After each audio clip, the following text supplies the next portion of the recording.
¿Mucha gente ahí? ¿Estamos? No, está Roberto. Bueno, ¿estamos? ¿Ya estamos?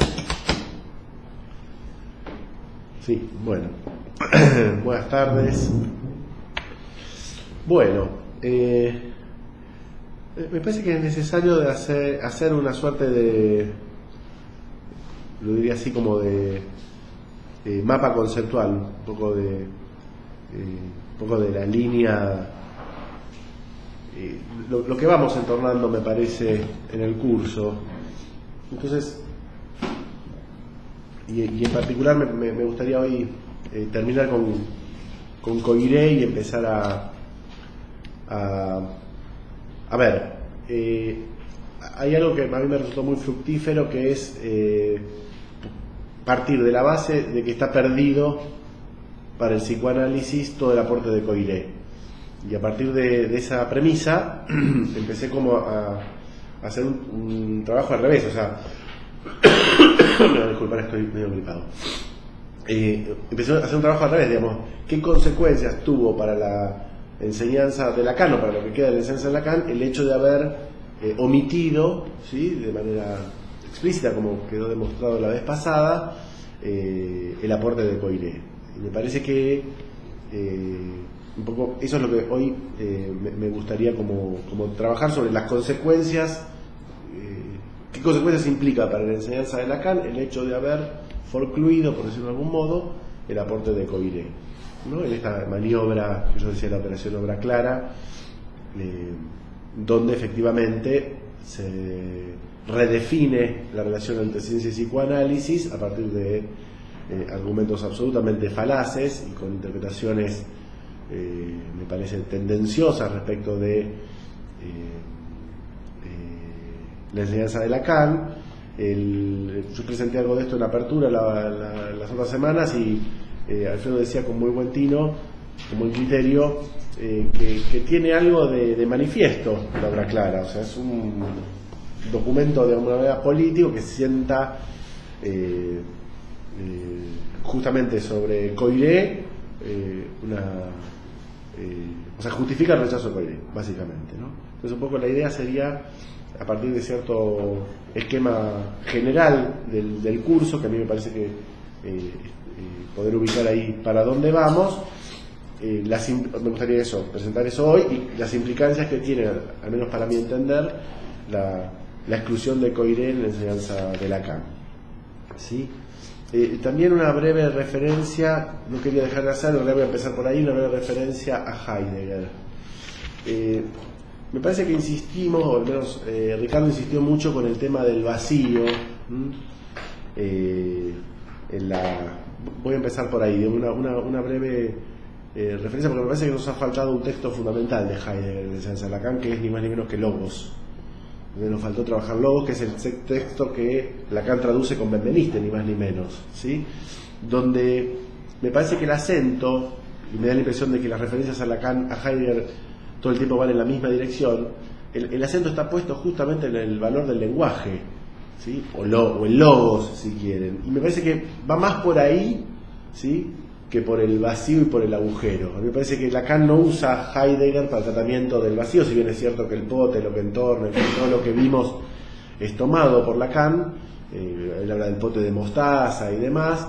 A mí me parece que, digamos, me parece que el tratamiento del agujero, del vacío, en fin, el valor que tiene, digamos, el agujero, me parece que Lacan no lo trabaja en Heidegger. A mí me parece que en Heidegger lo que Lacan no deja de insistir es justamente el valor del lenguaje, y por eso sugiero, desde Ricardo, qué es lo que hace, pero me parece que hay que trabajar el texto Logos, que justamente ahí trabaja el uno, porque esa es otra de las derivas que me parece que va a haber que considerar, ¿sí?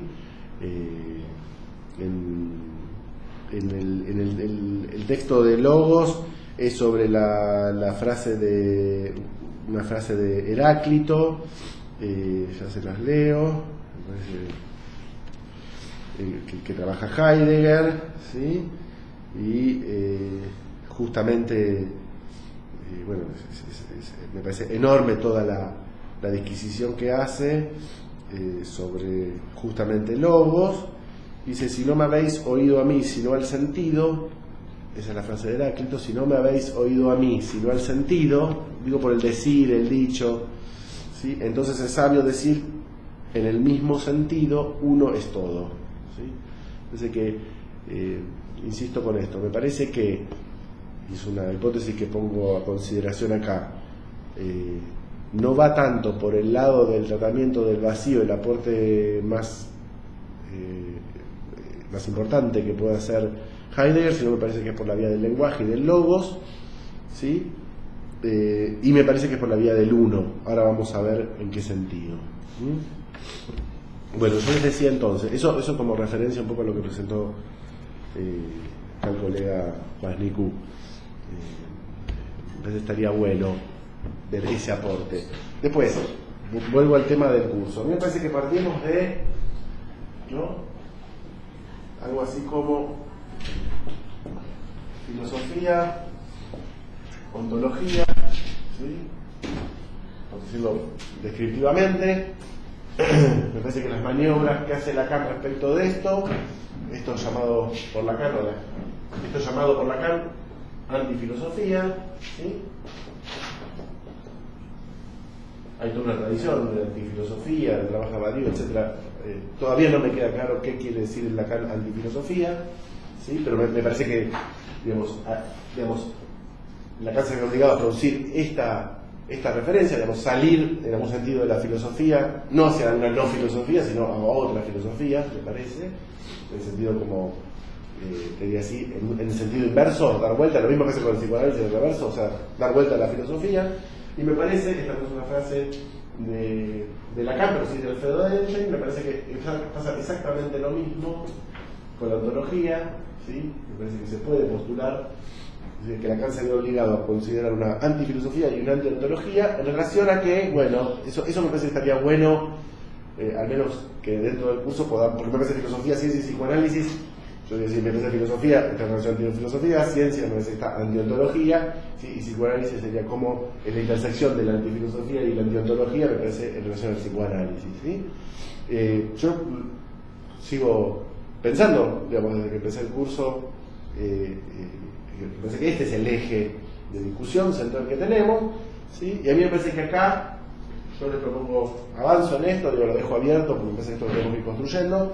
Me parece que acá lo que hay es un cuestionamiento del ser, ¿sí? Pues el ser, ¿sí?, el núcleo de la filosofía. Me parece que la antifilosofía, me parece que es una filosofía que no va por el lado del ser, ¿sí? Y me parece que acá en la teontología está relacionada al objeto, ¿sí?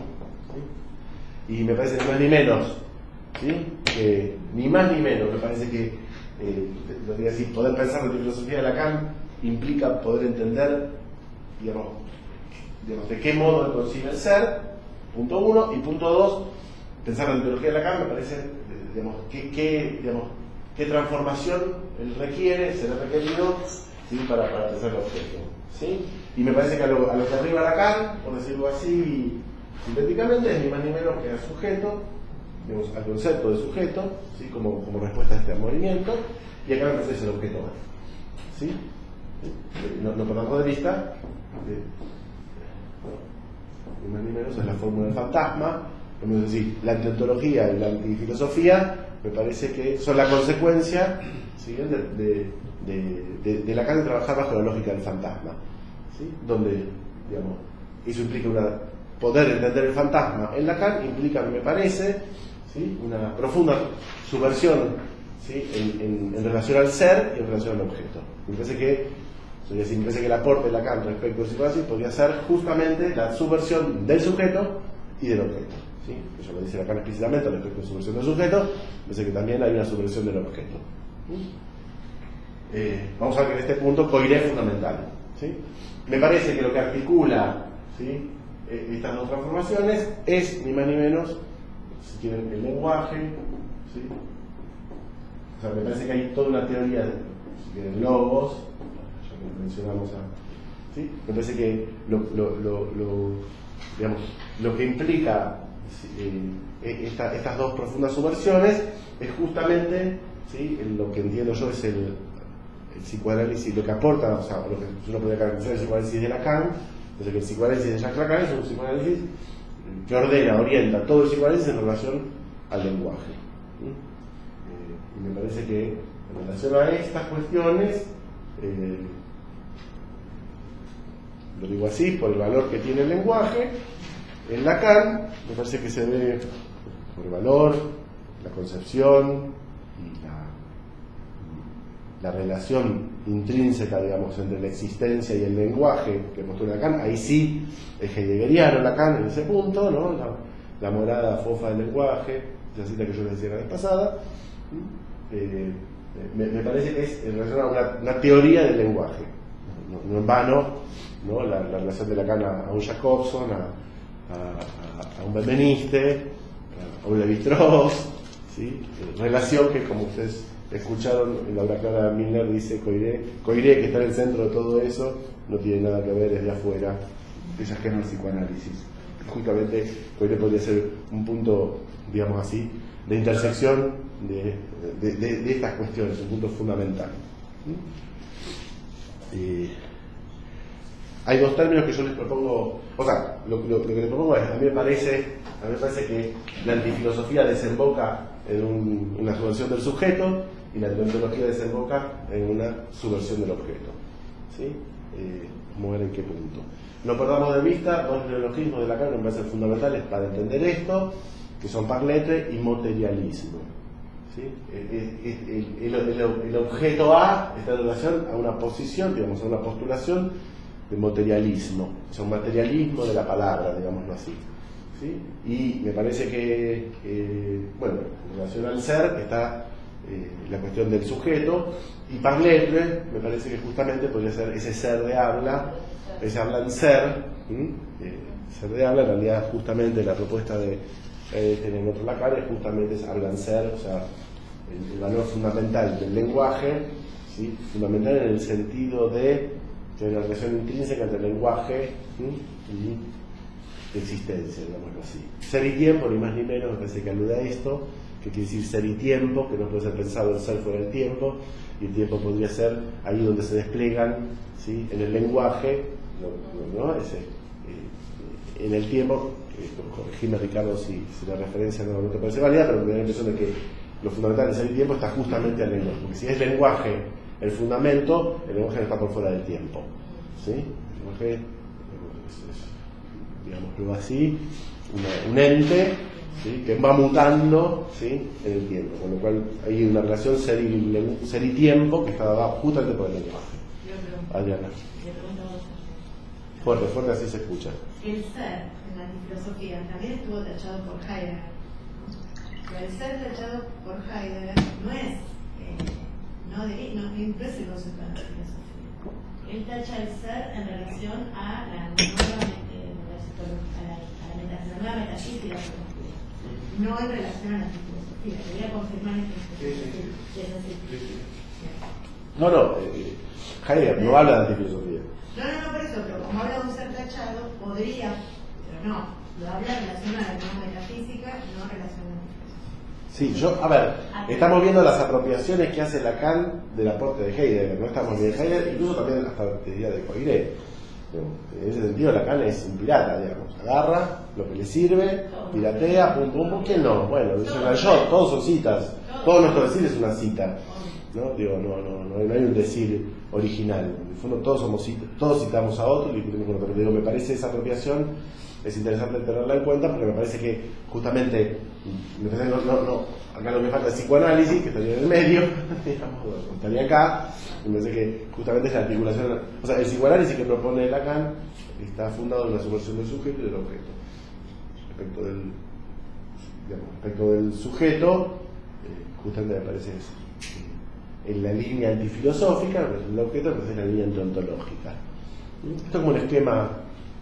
Yo propongo, digo, porque me parece que digamos, sí me queda claro en teontología, pero no me termina de quedar claro qué es la antifilosofía de Lacan, ¿sí? Me parece que es necesario poder arribar a alguna hipótesis respecto de eso, ¿sí?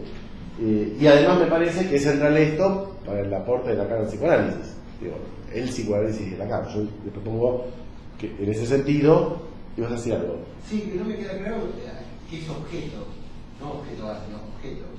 ¿Por qué ontología con objeto? Eso no. Bueno, estaría bueno. Digamos, yo la cuestión, cuando hable, voy a hablar de del objeto para Kant, la objetividad del objeto. Está bien. ¿Qué es objetividad, digamos?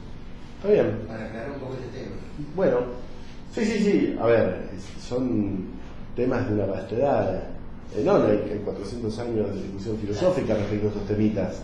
Nos excede. Obviamente, me parece importante seguir la pista, ¿no?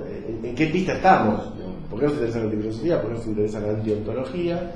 ¿Sí? Y me parece que es en relación a estos ejes, ¿okay? que no es ni más ni menos que son los matemas de la fórmula del fantasma, que es donde Lacan, de alguna manera, usa su modelo de la neurosis como la lógica del fantasma.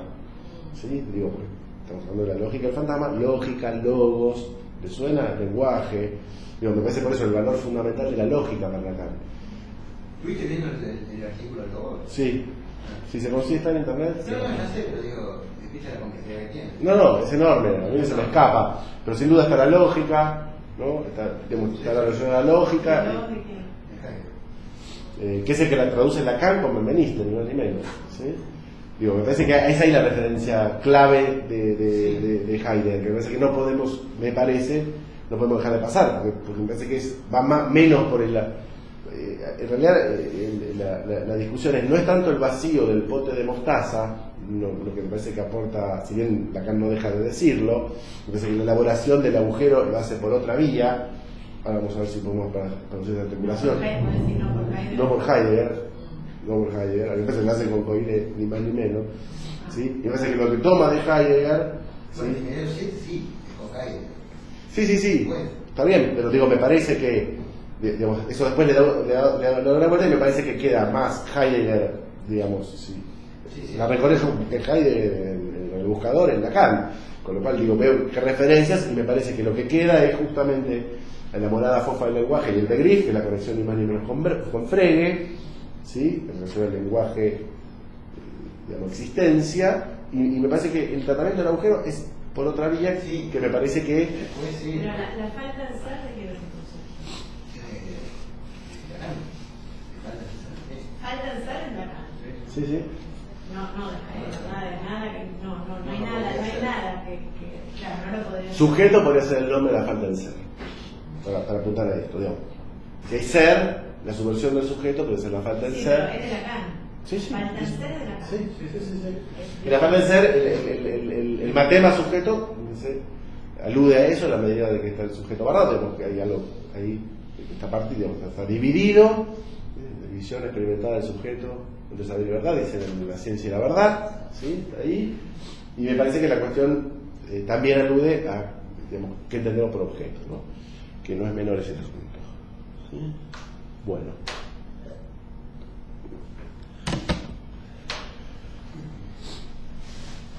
Entonces, dejo planteada la cuestión del logos para la antifilosofía y el problema de la antifilosofía y el ser, la falta del ser y el sujeto, y me voy a detener un minutito en lo que me parece que son los aspectos centrales del aporte de Coire al psicoanálisis, en la medida que, así que poco a poco, en la medida que avanzamos, vamos a poder ir, me parece que se trata de extraer las consecuencias de esa omisión, ¿sí?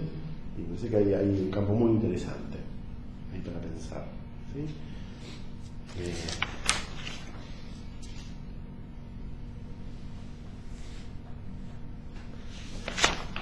En la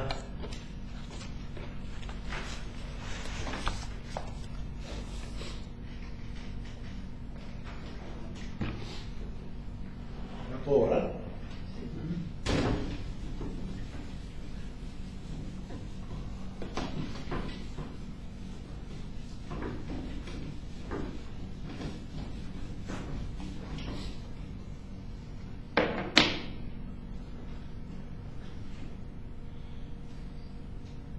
En la obra clara me parece que se sientan las bases de, primero, una objeción a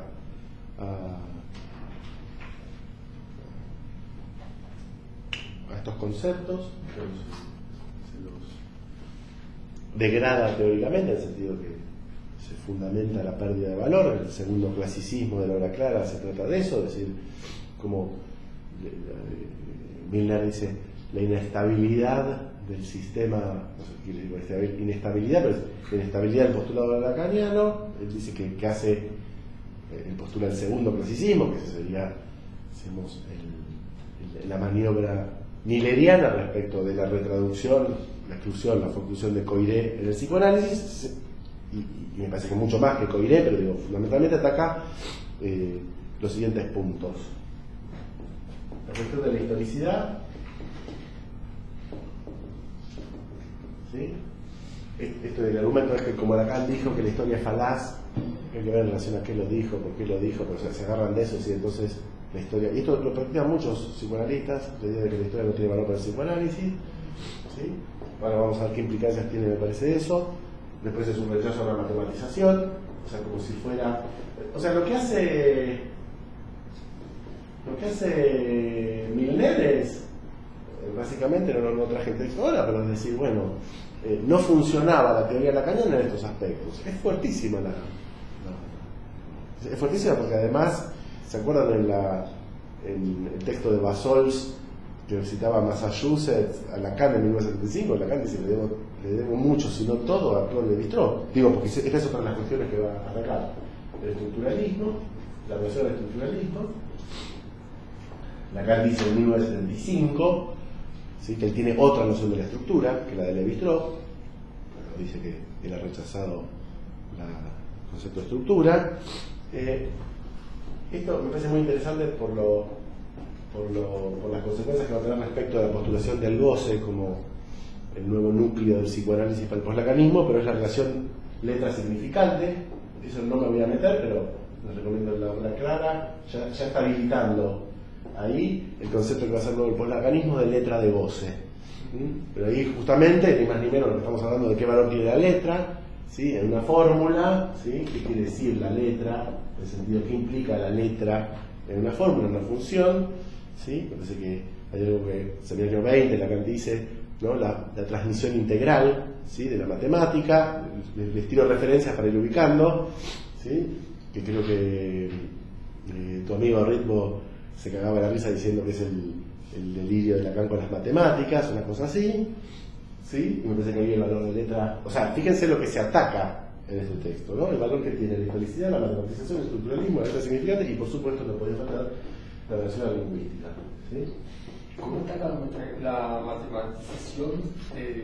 Milner dice, todo esto está agotado a Lacan, es necesario un nuevo Lacan, y ahí viene justamente el último Lacan, que dice que es a partir de 1970. Él dice que es el fin del programa de Roma. Les digo cosas que dice en relación a esto. O sea, él dice, porque ya no le funciona la historicidad, la matematización, el estructuralismo, la relación letra significante y la relación lingüística, entonces hay otro Lacan, va a decir... ¿Qué año es eso? 1995. 95. Sí. Es muy divertido porque ustedes vieron ahí como... Primero dice que esto tendría que ser en 1970, ¿sí? Es el seminario 17, sí, 17, 18, dice es ahí, es el fin del programa de Roma, lo dice así textualmente Coiré, ¿sí? A partir de 1970 empieza un viraje que se consolida en el seminario 20, bueno, lo que vamos a traducir, ya vimos acá, yo les dejé una tarea, que comparen versión de esta tabla con la versión fallada del seminario 20, verán ahí que las palabras excluidas son historia, y más está borrado, historia, está como dice, ponte achado, seminario 20, o sea, se produce el seminario 20, me parece recortado o achado, según dice Rodríguez Ponte, para efectivamente fundamentar este otro Lacan que postulan Miller y compañía, ¿sí?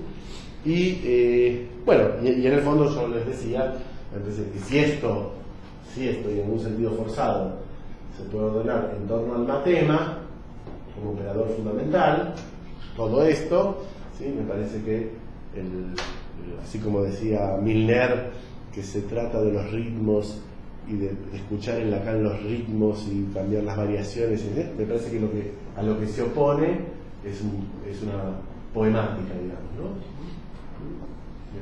Me parece que todo el lacanismo se ordena en relación a eso, con lo cual está descartado el valor que tiene, el valor fundante y fundamental que tiene justamente esta articulación en Lacan, y que me parece Coiré es, no digo el principal, pero es un operador fundamental para entender, ¿sí?, el valor, ni más ni menos que tiene todo esto en Lacan. No sé si todo, pero... ¿Cómo critica la matematización de Miller? Es así, la inestabilidad, ¿sí?, de los postulados matemáticos. Es como que Miller en la maniobra de esta obra clara lo que dice es, todo el tiempo lo hace, pero saca conclusiones metateóricas, no sé cómo decirlo. Es como si él hiciera una lectura de la enseñanza de Lacan, y él habla en términos de inestabilidades, digamos que todo el andamiaje conceptual lacaniano respecto a estos asuntos se demostró inestable, con lo cual a partir del 1970, del seminario 20, hubo un cambio, un viraje que va por la vía, si quieren, de poema, y fundamentalmente de goce, la introducción del goce ahí como operador fundamental para el psicoanálisis. Por eso me parece muy importante ver qué lugar le damos al goce, que me parece que está yendo a esta discusión. Me parece que hay que poder establecer qué valor tiene goce en esta maniobra y qué valor tiene goce para Lacan, que tampoco me queda claro en función de lo que laburamos. A mí me parece que no me queda claro eso. Bueno.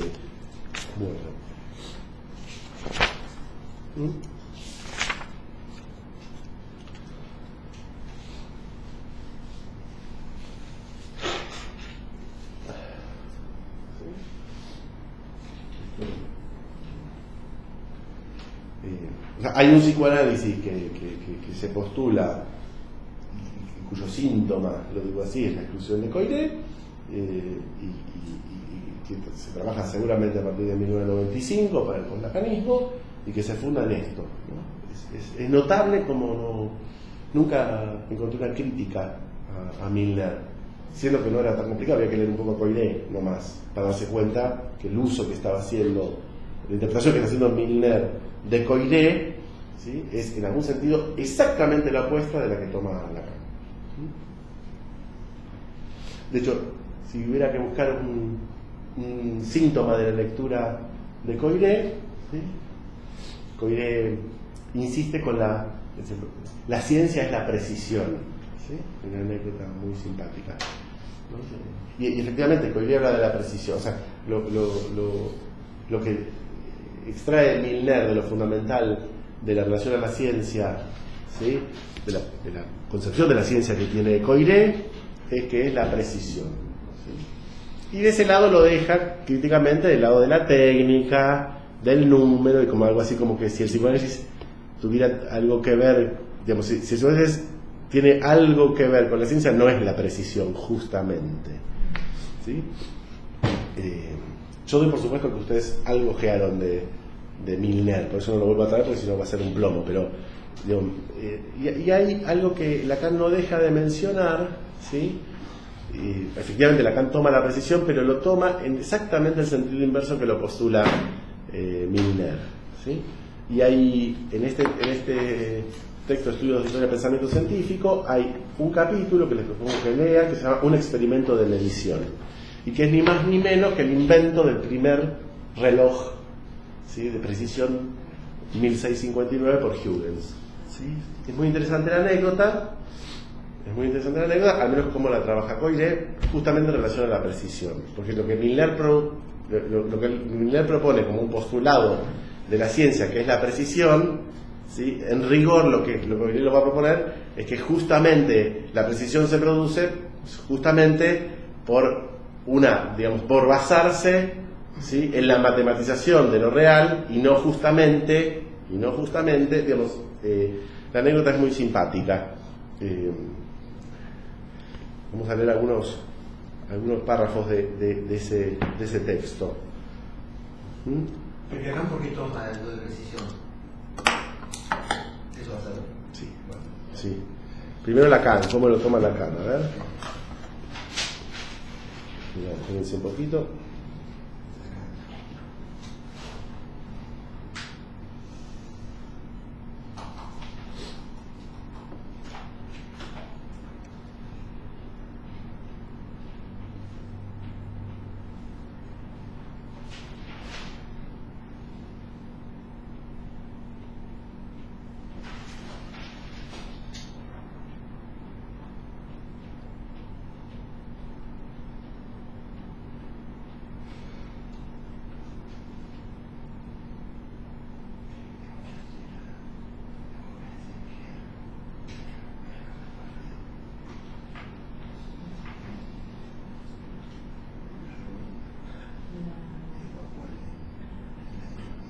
Sí, la razón porque no estuvo súper vida.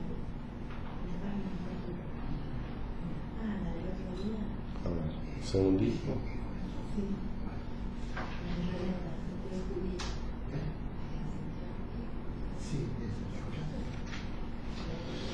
Sí. En la clase 23 de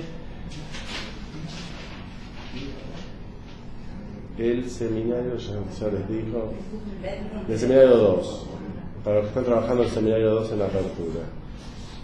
¿Qué dice Lacan ahí? Observen que el reloj riguroso, solo existe desde la época en que Huygens consiguió fabricar el primer péndulo perfectamente isócrono, 1659, inaugurando así el universo de la precisión, por emplear una expresión de Alexander Coiré, sin el cual no habría ninguna posibilidad de ciencia verdaderamente exacta. Muy bien. ¿Dónde está la exactitud? ¿Cómo puede concebir un instrumento Huygens exacto? ¿No? Él dice así: se trata de poder concebir la gravitación, o sea, en definitiva, una relación de espacio y tiempo. Este factor fue revelado por cierta experiencia mental, empleando el término de Galileo. Es una hipótesis encarnada en un instrumento. Y si el instrumento está hecho para confirmar la hipótesis, no hay ninguna necesidad alguna de hacer la experiencia que él confirma, ya que, por el solo hecho de que funciona, la hipótesis queda confirmada. Pero fíjense qué interesante, ¿no? En un estudio de medición donde Coiré trabaja cómo construye Huygens, en realidad es genial Coiré, porque hace una especie de psicoanálisis de la teoría científica. Lo que dice es por qué Galileo no pudo formular la inercia. Entonces ahí él habla de que no había manera de representar bien el tiempo, pues se intentaba representar espacialmente y faltaba un modelo justamente más abstracto para pensar el tiempo, como una matemática. Hubo que desarrollar, ahí tenemos el aporte justamente ni más ni menos de Leibniz y Newton con el cálculo infinitesimal, ¿sí? Pero fíjense qué interesante que lo que toma Lacan de eso es que una vez habida la teoría para desarrollar, ¿sí?, el instrumento de precisión, ya no es necesario hacer la experiencia, porque estaba justamente el experimento, digamos, él habla así de experiencia y experimento, diferencia eso, ¿no? La experiencia sería como la versión empirista de la cosa, el experimento sería la versión galileana, o sea que un experimento siempre es un experimento mental, ¿sí? Y ahí tienen la inversión de los términos en términos de teoría y práctica, teoría y experiencia. O sea, lo que Coiré propone, lo leí la vez pasada muy explícitamente, ¿sí?, es que las revoluciones científicas son revoluciones teóricas, ¿sí? Y de hecho el gran salto de la ciencia, justamente el advenimiento de la ciencia con C mayúscula, como dice Lacan, es justamente que en la matematización de lo real permite, ¿sí?, la construcción de hipótesis sin que sea necesario la verificación para el sostenimiento de las hipótesis. Y de hecho la potencia que da eso en relación al tratamiento de lo real es infinitamente más potente. ¿Sí? Eso sería clave que lo entendamos, ¿sí?, porque me parece que además tiene sus implicancias clínicas. Poder pensar la lógica del fantasma, ¿sí?, me parece que habilita, ¿sí?, una posibilidad de lectura que organiza y ordena fenómenos que empíricamente pueden ser muy distintos. Digo, por ejemplo, esas descripciones diagnósticas respecto de psicosis o neurosis, me parece que a nivel de la lógica, si uno puede ubicar la lógica, algo que podría presentarse como una psicosis, en el fondo uno puede dar cuenta estrictamente de que se trata de una neurosis. ¿Se entiende? Digo, porque se trata del desprendimiento de la experiencia. Es exactamente el sentido inverso que ha tomado el poslacanismo en nuestra época, de poder correrse de eso. Me haces acordar en esto a Einstein, que cuando formuló la teoría de la relatividad, fueron a buscar una constatación de la teoría en relación a la curvatura del espacio con un eclipse. Sí. Y cuando los resultados confirmaron el eclipse, Einstein ni se inmutó. Claro. ¿Entendés? Claro. O sea, como, ya lo sabía. Bueno. Einstein descubrió la fórmula sin ningún tipo de... Exactamente. Sí. Era la luz, Sí. el experimento mental. Les vuelvo a decir que vean la serie. Esta es la serie. ¿Qué sería? Einstein. No. Espectacular. Yo la veo, yo puedo ver a on demand o si no en el cable. Sí, Y si no se baja a internet, sí, en torrent o en algún lugar se baja gratis. Bueno, el Lepore si muove. Perfecta. Ese es el Lepore si muove de Galileo. Es el primero que postula el experimentum Claro. mentis. ¿Sí? Es ese desprendimiento de la experiencia. Contrariamente a lo que el psicoanálisis va, que es al valor fundamental de la experiencia, ¿sí? Podríamos decir, la clave del aporte de Lacan al psicoanálisis es justamente proponer la lógica y no la experiencia, ¿sí? Como el lugar donde... Aparte, perdón, a Galileo en la serie se ve cómo a él le van aportando las preguntas que a él lo conmueven todo el tiempo, cómo va buscando acá por todos lados pistas en referentes válidos para él, ¿no? Un físico como él, ¿no? Uno todo el tiempo y no hay ninguna experiencia, sale de él. Sí, además es muy interesante lo del reloj isocrono porque si ven las peripecias que hacía Galileo, bueno, hay un montón, digamos, para sus experimentos de inercia, no tenían cómo medir el tiempo, no había relojes. ¿Sí? Con lo cual usaban lo que se llama una clepsidra, que habían gotitas de agua para medir, pero de una imprecisión absoluta. De hecho, por eso Lacan insiste mucho en el valor que tiene Huygens en la medida que funda, si quieren, la posibilidad de precisión, lo cual ajusta enorme, lo cual permite, ¿sí?, una experimentación mucho más potente, ¿sí? Y ¿sí?, por otro lado, es la prueba que me parece que toman Lacan y Coiré para esta idea de encarnación. A mí me parece que es muy importante esto, que es una encarnadura teórica, ¿sí? Porque podría ser que la relación campo de lenguaje antiontología sea eso, ¿sí? Que la antiontología, ¿sí?, lo digo así, que la antiontología, ¿sí?, sea la realización del campo del lenguaje, la encarnadura del campo del lenguaje. La antiontología, entender la antiontología de Lacan, ¿sí?, como no una postulación de primero hay un ser del cual se desprenden sus categorías, ¿sí?, o un objeto del cual se desprenden sus categorías, no un objeto dado, sino que son encarnaduras del campo del lenguaje. Una de las, lo dice Lacan en el seminario 20, una de las posibilidades de leer Ancorp es Ancorp. Los incorporales, ¿no? Incorporación, ¿no? Es encarnadura. Bueno, el lectón, lo que trabajó Ricardo, el lectón, el incorporal, es fundamental para esto. Puede ser una existencia, ¿sí?, que no tiene sustancia, ¿sí?, y que hay que dar cuenta como tal de eso, ¿sí? Y en el campo, podemos decir, la importancia del lenguaje justamente es que es el advenimiento de existencias que no tienen su asidero sustancial. Es enorme lo que se juega. Entonces, es importante porque me parece que hay algo que conecta. A mí me parece... Ancor y Encore. Encorps. Busquen en Stafford, en el seminario 20, cuando Lacan habla de Encorps. Pero mira, acá dijiste una definición que podría ser esta: el advenimiento del lenguaje sin existencia sensorial y la profunda antropología. ¿Lo dijiste vos? ¿Cómo es? Sustancial, no sensorial. Sustancial. Sí. El advenimiento del lenguaje sin existencia sustancial y la profunda antropología. O es lo que determina. También piensa que lo que entendemos por antiontología son la encarnadura, las encarnaduras de la lengua, las encarnaduras del campo del lenguaje. Que implica, ¿sí?, una profunda reformulación del ente. Es ese ente del que hablamos del experimentum mentis, ¿no?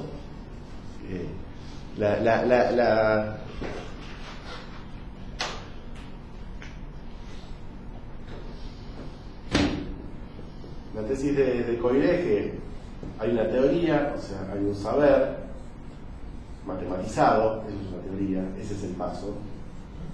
Matematizar.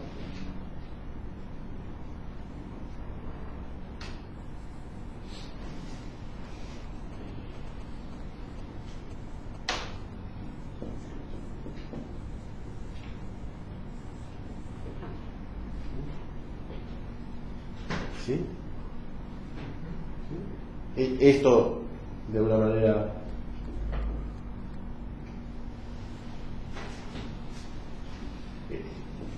esta teoría de tanto saber matematizado, ¿sí?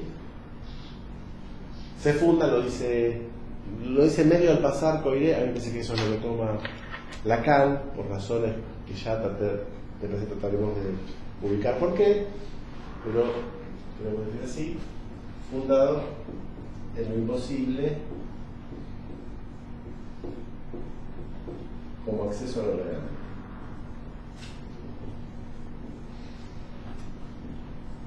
Ahora, recién de Einstein, ¿sí? Toda la relatividad, ¿sí?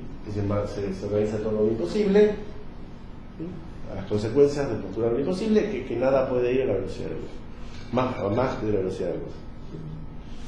¿No? Toda la relatividad se deduce de este experimento, ¿sí? Si vos vas arriba de un tren, ¿sí? Has parado en el techo del tren, ¿sí? ¿No?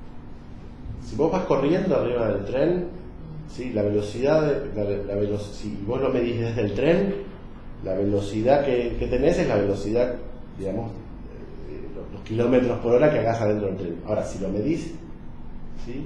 Desde otro punto de referencia, o sea, por ejemplo, desde la estación, se suman, o sea, la velocidad a la que vos vas respecto al punto de referencia de la estación es tu velocidad más la velocidad del tren. O sea, si el tren va a 80 y vos vas corriendo a 20 km por hora, en relación al punto de referencia de la estación, vos vas a 100 km por hora. Si lo medís desde el punto de referencia del tren, vos vas a 20. ¿Sí? Ahora, si vos tirás una luz de una linterna, ¿sí? La velocidad de la luz no puede ser más que la velocidad de la luz. Entonces, ¿cómo explicás, ¿sí? Que no se sume la velocidad de la luz? Si vos lo medís desde la estación, no se sume la velocidad de la luz a la velocidad del tren. Ahí tenés toda la relatividad. Las consecuencias de eso es la relatividad, ¿sí? Que es justamente la relatividad que, digamos, no hay ningún espacio, digamos, no hay ningún espacio-tiempo absoluto, digamos, ningún... El tiempo es relativo. ¿Qué tiempo relativo? El tiempo relativo. Eso no muestra la serie. Él se para en Bueno, el tren. bueno. Todo es, digamos, pero a lo que ves, hay un punto imposible ahí, ¿eh? Todo se parece a un punto imposible, que es imposible ir más allá de la velocidad de la luz. Si ese imposible fuera objetado o cuestionado, o sea, se pudiera la velocidad de la luz, cae toda la relatividad. Entonces me parece que la secuencia es así. Pero el imposible anterior a Einstein era que el tiempo era absoluto. Y después él descubre el tiempo Claro, relativo. bueno, O sea, se podía hacer. o sea, para atrás está el punto imposible. No, ahí ya estamos en la ciencia, digamos. Ya la ciencia opera a partir del imposible, ¿no? Desde Galileo, digamos. ¿No? O El sea, anterior era que el tiempo era absoluto, por ejemplo. Entre otras muchas cosas. sí, ¿No? sí, cambia el imposible. Ahí le decían, no se puede pensar esto porque es así. Bueno, Dice, eso. no. No, eso no. Bueno, discutían, no. Bueno, puede ponerse así, cambia el imposible y cambia la ontología. Para tenerlo en cuenta en la clínica, un detallecito. Puede ser que, ¿sí? Los movimientos que se puedan dar en nuestra clínica, en la clínica que nosotros practicamos, sean ni más ni menos como cambiar el punto imposible. Claro. Que es un género de ontología, o sea, otro ser, otro objeto. ¿Sí? ¿Sí? Ahí. Bueno, fíjense que real y encarnadura, en este sentido, ¿sí?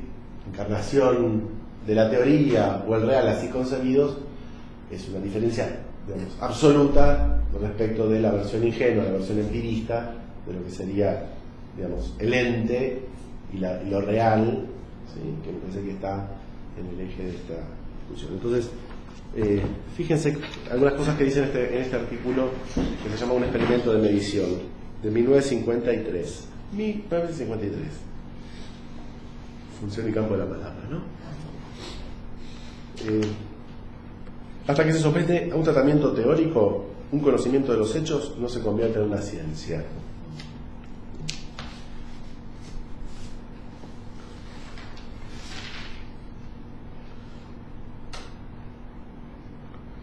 Los rasgos característicos de la ciencia moderna que la investigación teórica adopta y desarrolla el modo de pensar del matemático. Esto es lo que caracteriza a la ciencia moderna. Una investigación teórica, las características de la investigación de la ciencia moderna, que es la ciencia con mayúscula, va a decir Lacan, ¿sí?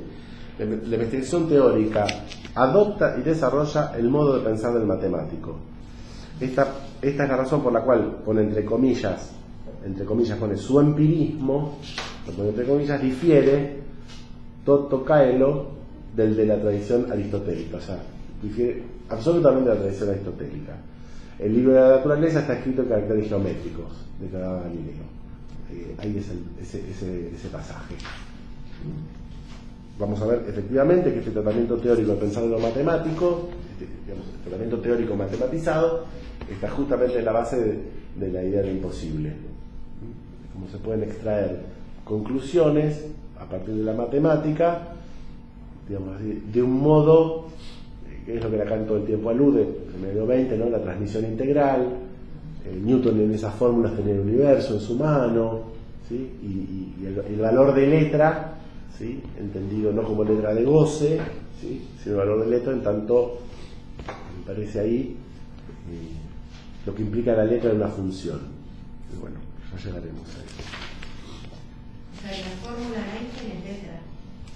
Sí, la matemática es letra. La matemática es letra. La matemática es un uso de la letra. ¿Sí? Que en la medida que no se entiende qué implica la letra en matemática, no se entenderá, ¿sí? Qué quiere decir lo imposible, ¿sí? Lo real como imposible. ¿Sí?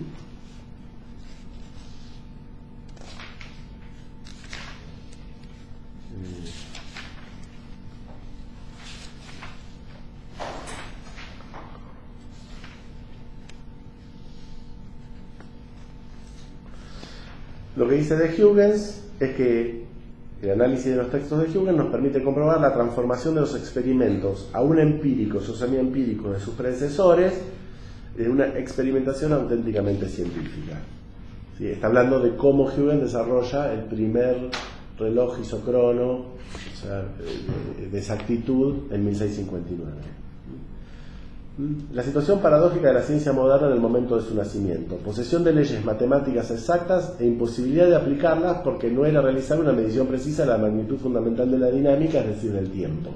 Está contando los avatares del surgimiento de la ciencia moderna. Entonces, digámoslo así, ¿sí? Cuando Huygens arriba a la fórmula, ¿sí? En rigor lo que Huygens va a desarrollar, ¿sí? Eran aparatos muy rústicos y muy rudimentarios, ¿no? Entonces era de repente un péndulo, ¿sí? Que oscilaba, ¿sí? Y el tratamiento que se le daba era medio casero. Lo que va a decir que el salto que produce Huygens es que aplica fórmulas, ¿sí? Para calcular lo que se llama la isocronía del cicloide. Entonces construye por primera vez un instrumento, que se va a hacer el primer reloj de precisión, ¿sí? Que no está fundado tanto, si querés, en una percepción material de cómo tiene que, sino está la matemática delante, ¿sí? Y esa introducción, digamos, esa realización a partir de la matemática, que no tiene nada que ver con el aspecto, digamos, imaginario digamos, puede dominar la precisión de lo que se llama el isocrono cicloide en la medida que arriba una fórmula, ¿sí? Que le permite interpretar el movimiento justamente de la cicloide. Entonces ahí, ¿sí? Desarrolla, ¿sí?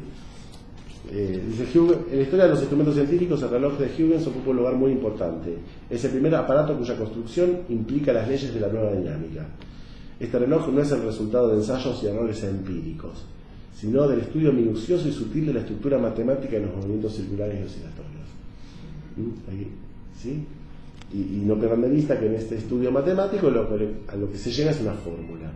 Y se construye el reloj de Huygens a partir de la fórmula. Y lo maravilloso de la anécdota, ¿sí? Es, lo leo así: la moraleja de esta historia, que nos cuenta cómo se determinó la aceleración constante, es bastante curiosa. En el fondo, digamos, lo que funda Huygens después va a permitir después, primero, adviene la posibilidad de medios precisos, de medir precisamente el tiempo, y todo eso va a desembocar después justamente en la postulación de la inercia y demás, digamos. Lo que tiene eso, dice: hemos visto cómo Galileo, Mersenne, Riccioli se esfuerzan en construir un cronómetro para poder realizar una medición experimental de la velocidad que hay. Es genial. Galileo tiraba las cosas y les ponía como unos papeles con, no sé si talco, para, digamos, poder escuchar más ruido cuando viniera, para poder medir, y es muy divertido porque él sabía que era más o menos. Lo que dice que Huygens hace justamente en esas mediciones ese es el viraje que hace Huygens, ahí ubica Covillet, que es el cambio.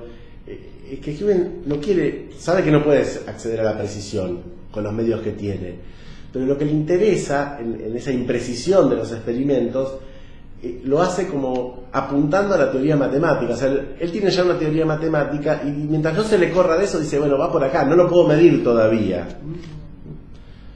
Hemos visto cómo Huygens triunfó allí donde habían fracasado sus predecesores. Sin embargo, a causa de su mismo éxito, se exime de hacer la medición real, porque su cronómetro constituye, por así decirlo, una medición en sí mismo, y porque la determinación de su periodo es ya un experimento mucho más refinado y preciso que cualquiera de los imaginados previamente. Ahora comprendemos el sentido y el valor del camino recorrido por Huygens, camino que finalmente resulta un atajo. No solo los experimentos válidos se fundan en una teoría, sino que también los medios que permiten realizarlo no son otra cosa que teoría encarnada. ¿Es una conferencia? Es una conferencia que dio... No, es un ensayo del 2 de abril de 1953, un experimento de medición.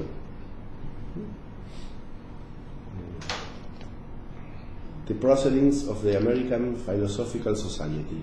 Ese es el texto donde aparece. Bien.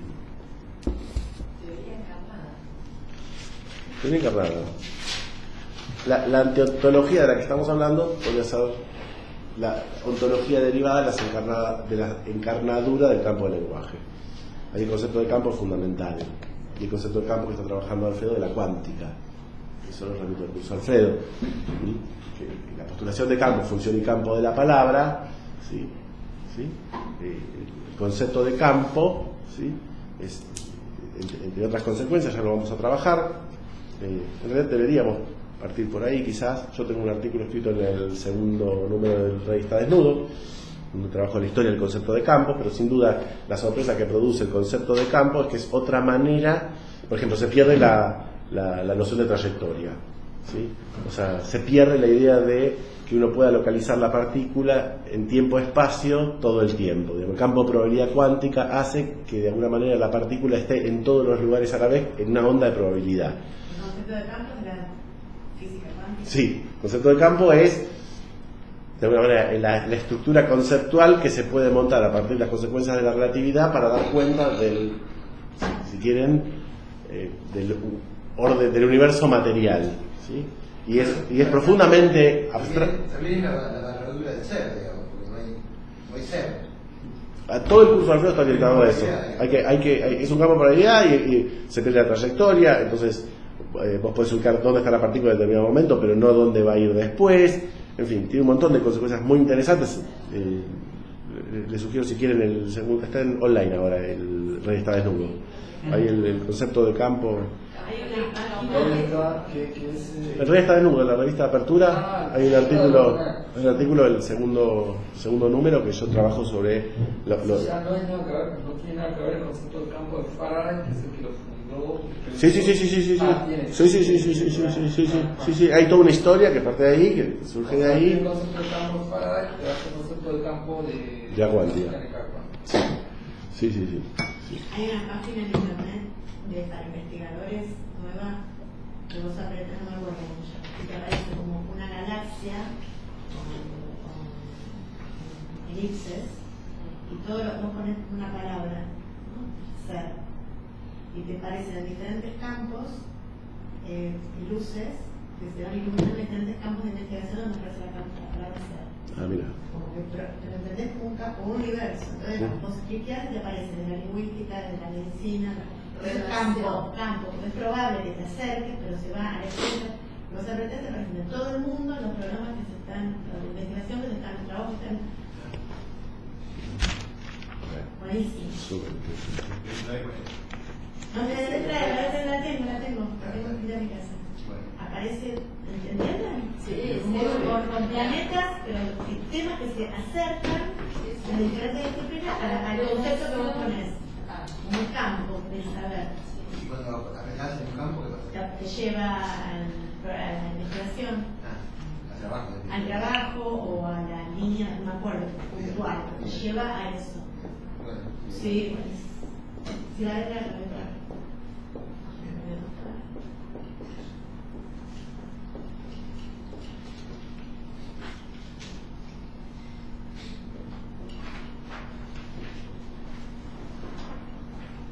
Suele que hacer un breve resumen de la conclusión coileana del psicoanálisis de Coiré, que es atacar el valor de estos tres conceptos para la teoría psicoanalítica. ¿Sí? O sea, es un tachamiento de la historia, de la teoría y del valor de lo real entendido desde Coiré. ¿Sí? Se va a producir, ¿sí? Lo que proponen en algún sentido es un ahistoricismo para el psicoanálisis. O sea, un historicismo quiere decir que no acepta la tesis lacaniana de que el sujeto del psicoanálisis es el sujeto de la ciencia. En el mismo librito hace esa maniobra Milner, y ahí es donde dice a cualquier lacaniano que le cite que la ciencia concluye el sujeto, le está citando no a Lacan, le está citando a Milner en la obra clara. Se trata de la conclusión de la verdad sobre esto. ¿Sí? El rechazo del valor de la teoría, ¿sí? que no perdamos de vista respecto a la teoría, lo que acabamos de ver de encarnadura, una noción de encarnadura que remite, no perdamos de vista, el concepto de campo, el programa justamente de Roma, función y campo de la palabra, ¿sí? Y me parece que lo que se ataca es el matema. La teoría para Coiré es la teoría matemática. ¿Sí? A esto lo que se va a proponer es poema. ¿Sí? En el polanarismo. ¿Sí? Y real, ¿sí? Lo que podemos decir así, lo que propone Coiré, que es real como imposible, ¿sí? ¿Sí? El real de goce, por decirlo así, está absolutamente. Si lo real tiene una relación a lo imposible, y me gustaría ahí trabajar sobre esto a partir de los autores para la próxima, ¿sí? Si lo real, ¿sí? es intrínsecamente una relación a lo imposible, es puramente teórica, en el sentido de que son las consecuencias teórico-matemáticas de un postulado, vamos a decir así, un postulado teórico, ¿no? El real de goce, ¿sí? Se positiviza, ¿sí? Por eso yo con goce vamos muy tranqui, porque me parece que hay que tener mucho cuidado con cualquier positivización del goce, y eso vamos a ver si lo trabajamos también a lo largo del curso. Digamos. Me parece que en ese sentido no me cierra la presentación que hizo Ricardo de sustancia gozante y demás. Me parece que hay que dar una vuelta más. No digo que yo lo haya dado, pero capaz podamos juntos darle una vuelta más a qué valor tiene goce para Lacan. Entonces no tiene nada que ver con esto, con un real, ¿sí? sustancial, el cual va a ser el psicoanálisis. ¿Sí? Me parece que justamente el rechazo de estas tres cuestiones nos da el lacanismo. Es historicista, para los lacanianos el psicoanálisis es intrínseco al humano, no a determinada transformación ontológica ocurrida, lo dice así Coiré, una mutación ontológica, una transformación ontológica con la ciencia. ¿Cuál fue la mutación ontológica? Que se accede a lo real a partir de lo imposible, ni más ni menos. ¿Sí?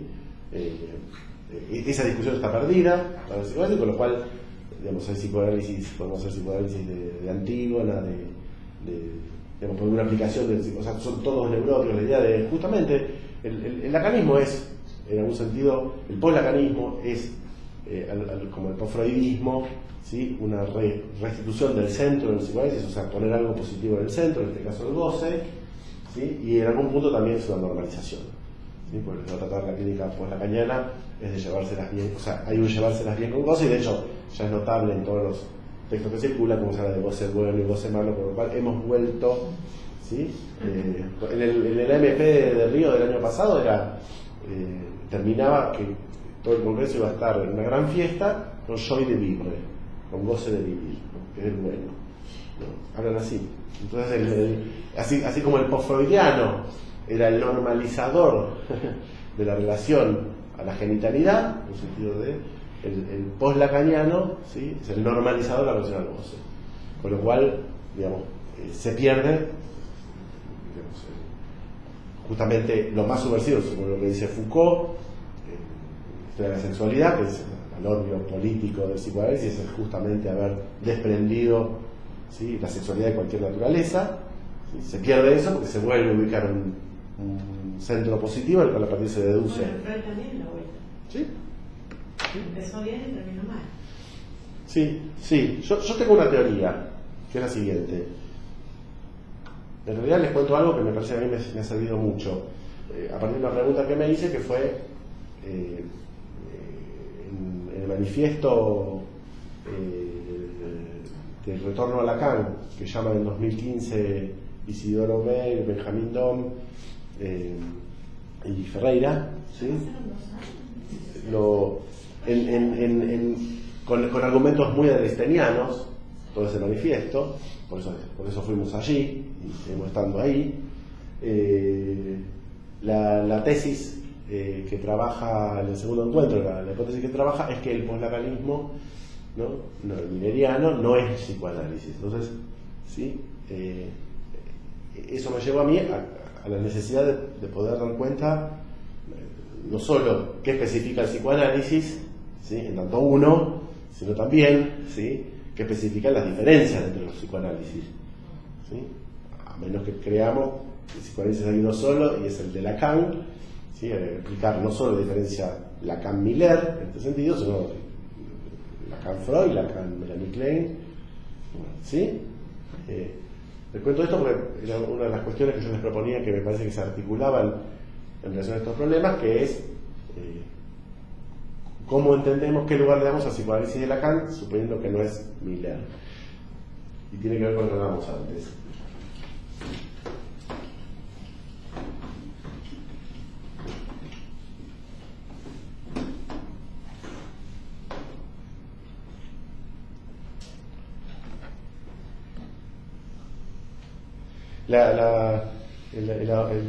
La manera de encararlo que yo tuve es, bueno, supongamos que el psicoanálisis, en tanto uno, se funda en relación a cierto invariante, bueno, todos los psicoanálisis van a aumentar sobre eso. Yo propuse la idea de, esto lo trabajé en la apertura en su momento, la idea de concepto de inconsciente, ¿sí? Que es un inconsciente que está, digamos, vinculado estrictamente a la historia, en un sentido a la experiencia del sujeto. En ese sentido, Jung queda fuera. Jung no es psicoanálisis porque trabaja sobre un inconsciente que no es ni histórico ni experiencial, digo, ¿sí? Es como la astrología. Se podría pensar en la astrología psicoanalítica. En punto estricto no si conseguimos, o sea, este es un ejercicio que hice yo, no digo que tengamos que estar de acuerdo, pero mi pregunta fue, entonces, si podemos definir el psicoanálisis como lo que caracteriza el psicoanálisis, bueno, efectivamente podemos decir el psicoanálisis milleriano, el poslacanismo, es un psicoanálisis. El punto es qué especifica las diferencias. Y a mí me parece que hay dos grandes sistemas dentro del psicoanálisis, que podemos decir, hay un sistema dualista, que eso está en Freud, esa ambigüedad de Freud, y hay un sistema, yo entiendo que es lo que propone Lacan, que es un sistema monista. ¿Qué quiere decir? Que para Freud el orden de determinación, o sea, lo que determina, ¿sí?, toda su teoría del psicoanálisis se basa en dos fuentes, que son, entiendo yo, la representación ligada a la idea, ¿sí?,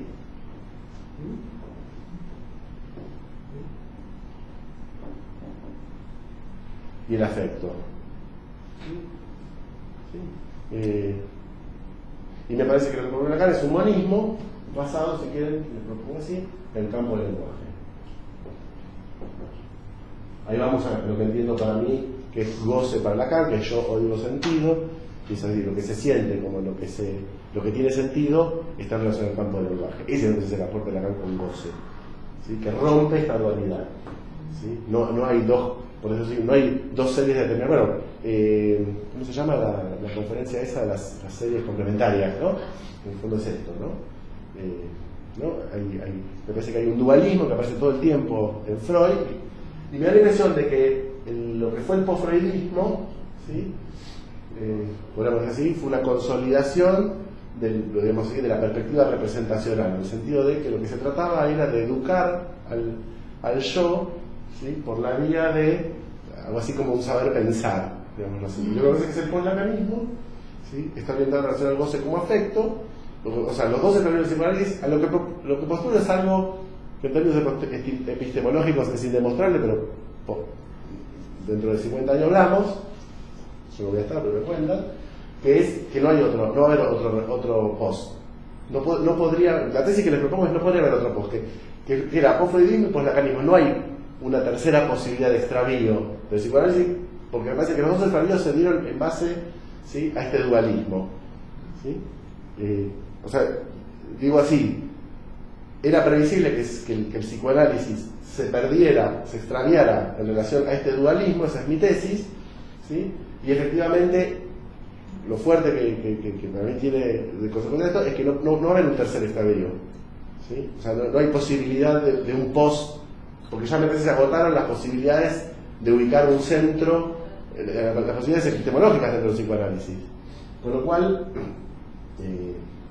me parece justamente campo del lenguaje, en tanto disuelve, ¿sí?, digamos así, la ontología del ente y de la energía, digámoslo así, ¿sí? Me parece que se presta, es un concepto fundamental para entender cómo se rompe con el dualismo freudiano, ¿sí? ¿Por qué me vine acá? Me olvidé. Bueno, a mí me parece que en la fundamentación, en el argumento monista, me parece que la enseñanza ahí de Coiré es fundamental, ¿sí? Y me parece que goce, y en exacta goce, yo oigo sentidos, entendemos sentido como sentir, sense en francés es lo que tiene sentido y lo que se siente. Yo oigo sentido, me parece que es el intento que hace Lacan de, ¿sí?, unificar el dualismo freudiano en relación al campo del lenguaje, ¿sí? Vamos a tratar, me gustaría mucho, Ricardo, que podamos darle una vuelta, porque vos trajiste el tema de goce, me gustaría que lo llevemos al extremo, digamos, que le demos toda esa vuelta, ¿sí?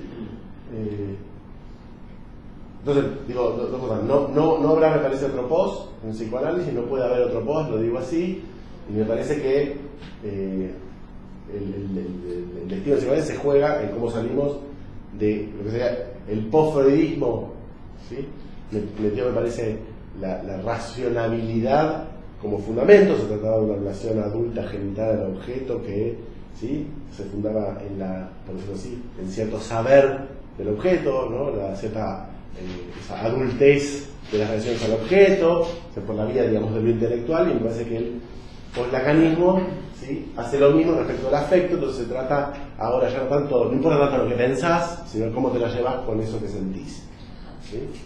Y me parece que lo que es otra lógica absolutamente es la idea del campo del lenguaje, ¿sí?, donde lo que se siente y lo que se piensa se encarnan, son encarnaduras del campo del lenguaje, no son a priori. Acá en este punto, la representación como a priorística y el afecto como a priorístico, volvemos un poco me parece, por eso no en vano, yo estoy tan interesado en pensar el dualismo kantiano como antecedente de alguna manera de esta posición, ¿sí? Por eso me parece que rompe, he roto yo las pelotas con el romper cómo concebir el dualismo fenoménico kantiano y cómo la acá está rompiendo otra cosa. Vas a llevar una sorpresa. ¿Cómo? Y vas a llevar una sorpresa con Kant. Bueno, me alegro. Me hace acordar acá al esquema, me parece la teoría que tiene consentido, que o sea, hace mucho que lo leí, pero ahí él quiere atrapar un monto de afecto, una suma de representación, un monto de afecto que excede, sí, el campo de la representación, y entonces ahí me parece que él empieza a ubicar ahí lo real. Sí, sin duda. Ese exceso de afecto. Sí, sí. Que no.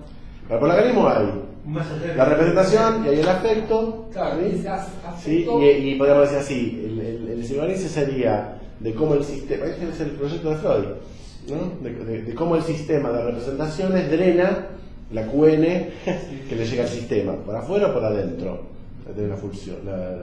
Entonces, para el poslacanismo, para las posturas dualistas, ¿sí?, de lo que se trata es la insuficiencia representacional ¿sí? de elaborar el afecto. Claro, ¿sí? se desborda. ¿Sí? Se desborda de la Se desborda y demás. Y lo real, justamente, lo real es esa diferencia. Si vos decís afecto menos representación, igual real podría ser. Si vos, ¿sí? al afecto le sacás todo lo que puede ser buena representación, lo que te queda de ese afecto es el real de goce. Tiene dos libritos, algo así como lo real, infló y Sí. argentino, y tiene... Está lleno de eso. Esa es la teoría, ese es el sentido común post-lacaniano.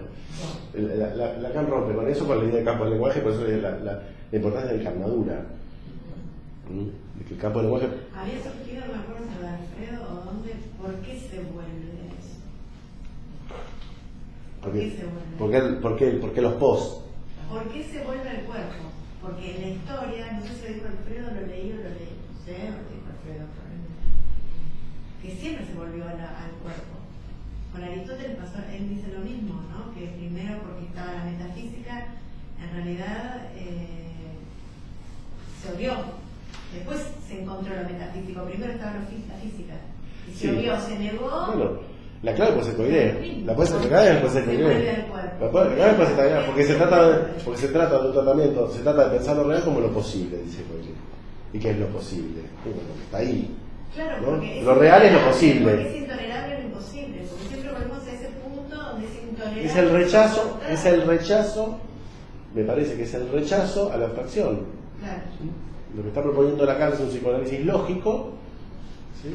Y me parece que hay un rechazo a las consecuencias. Se rechazó, para eso tenés a Milner. Es la operación, lo que acabo de interpretar es cómo se rechaza la posibilidad de pensar un psicoanálisis por fuera, si querés, de ese esquema materialista. ¿Sí? Por eso digo que me parece importante como campo de lenguaje y una relación con materialismo y con parletre. Rechazo a la abstracción. ¿Sí? O sea, ¿qué quiere decir rechazo? Vamos a hacerlo más simple. El rechazo de pensar lo real como imposible. Se piensa lo real como lo posible. Las consecuencias de eso son enormes. De hecho, me parece que eso es lo que diferencia el psicoanálisis de Lacan de otros psicoanálisis. Que es el que rompe claramente con el dualismo representación-afecto. Bien.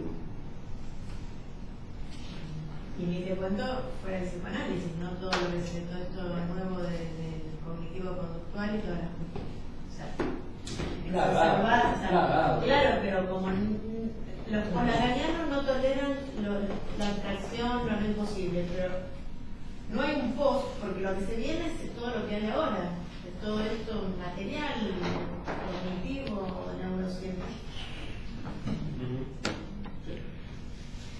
Sí. Lo encuentro hasta en un libro de inglés, de aprendizaje de inglés, publicado por la Universidad de Oxford.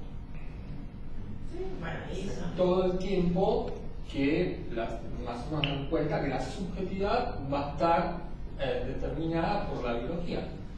Entonces te dicen que si vos tenés, ya me acuerdo, si vos tenés un gen corto, se pone un gen corto que te hace emocional. No, que hace que vos seas más activo a la mañana que a la noche.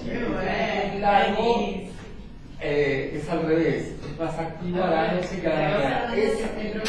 O sea, vos esto lo publican, aparte tenés el análisis que yo encontré, hay un tipo donde te enseñan inglés y el tipo que hay un capítulo que va enseñando inglés y hay un psicoanalista y no encontré nada más parecido que el doctor Müller, es un psicoanalista que es junguiano.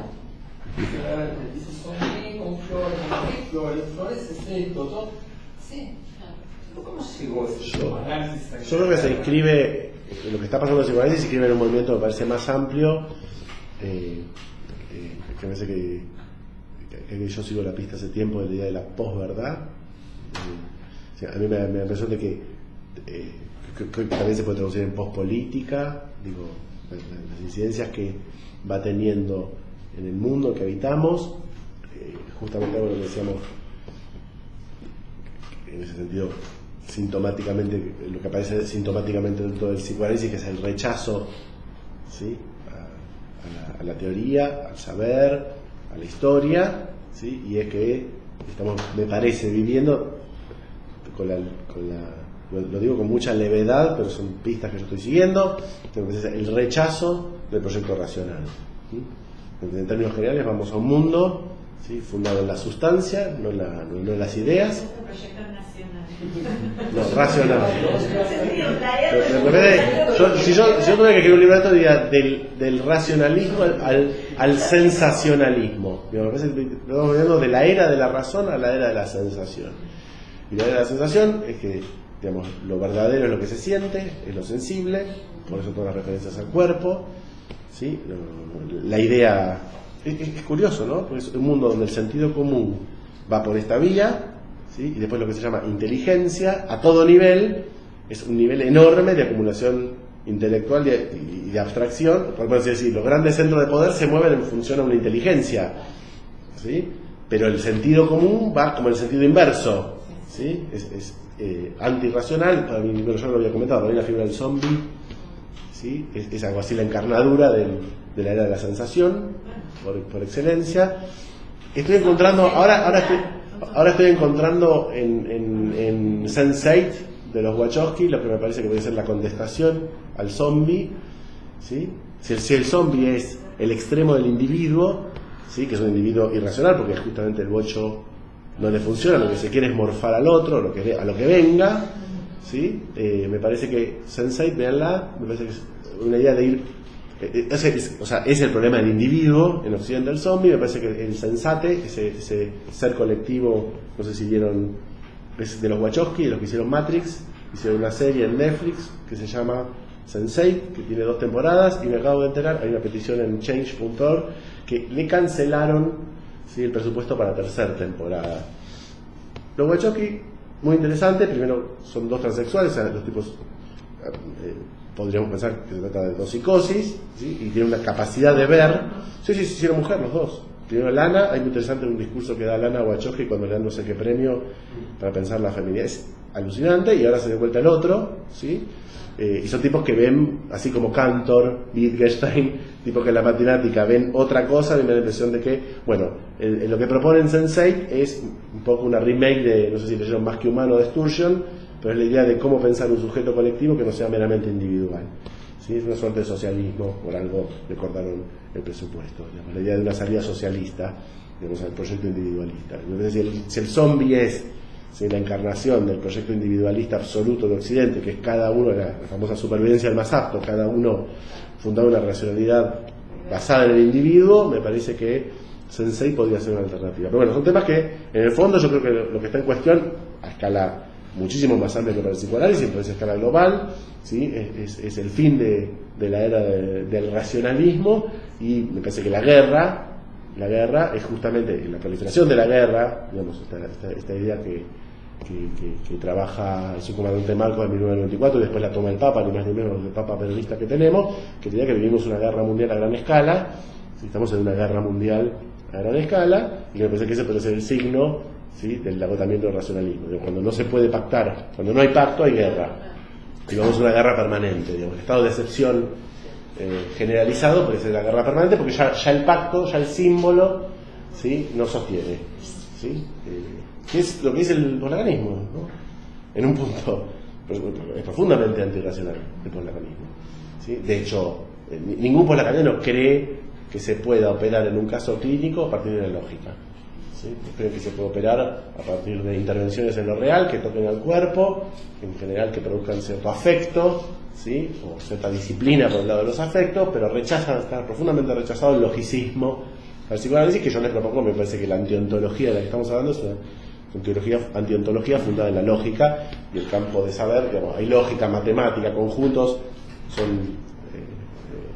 son campos que están articuladísimos intrínsecamente, que no se superponen, pero si ven las referencias de Lacan al psicoanálisis, sobre todo trabaja sobre esos 3 puntos, ¿no? La matemática en términos generales, pero particularmente la lógica y teoría de conjuntos.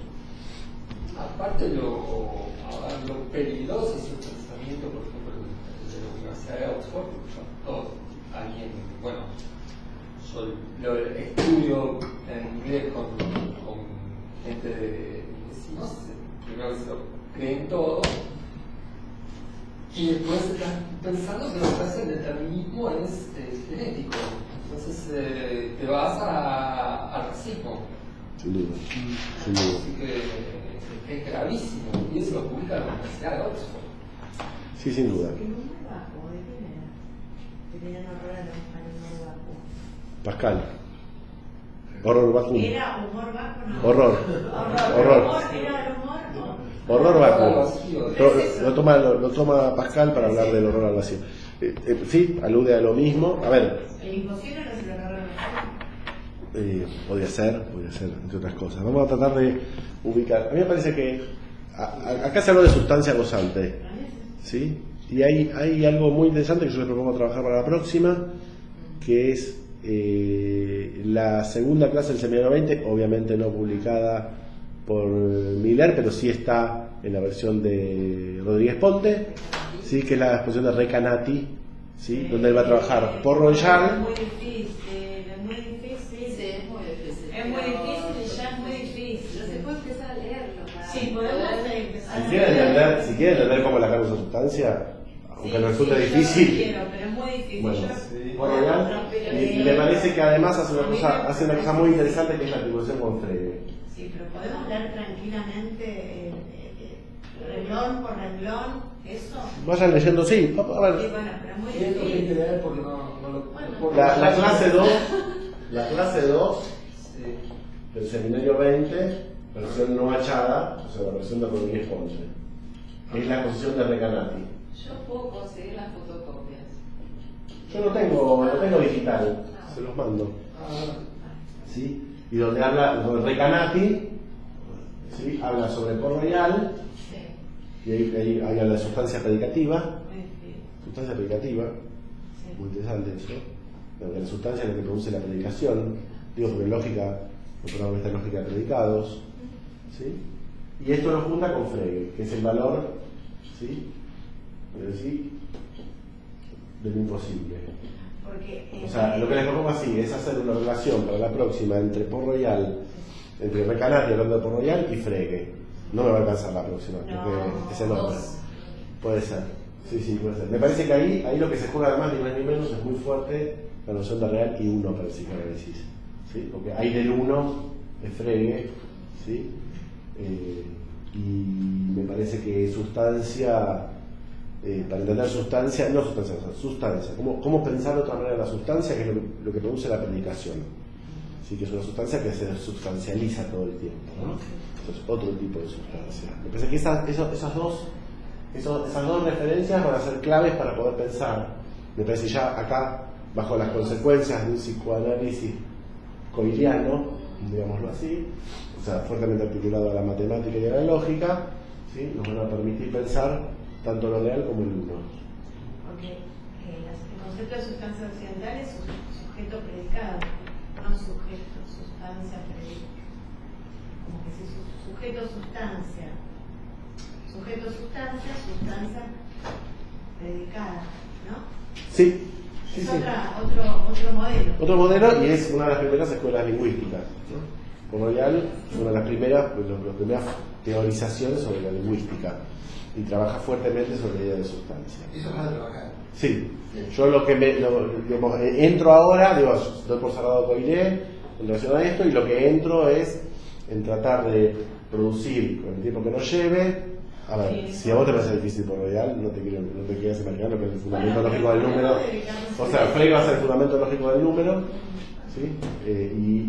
Por Royal, de la aritmética, el fundamento de la aritmética.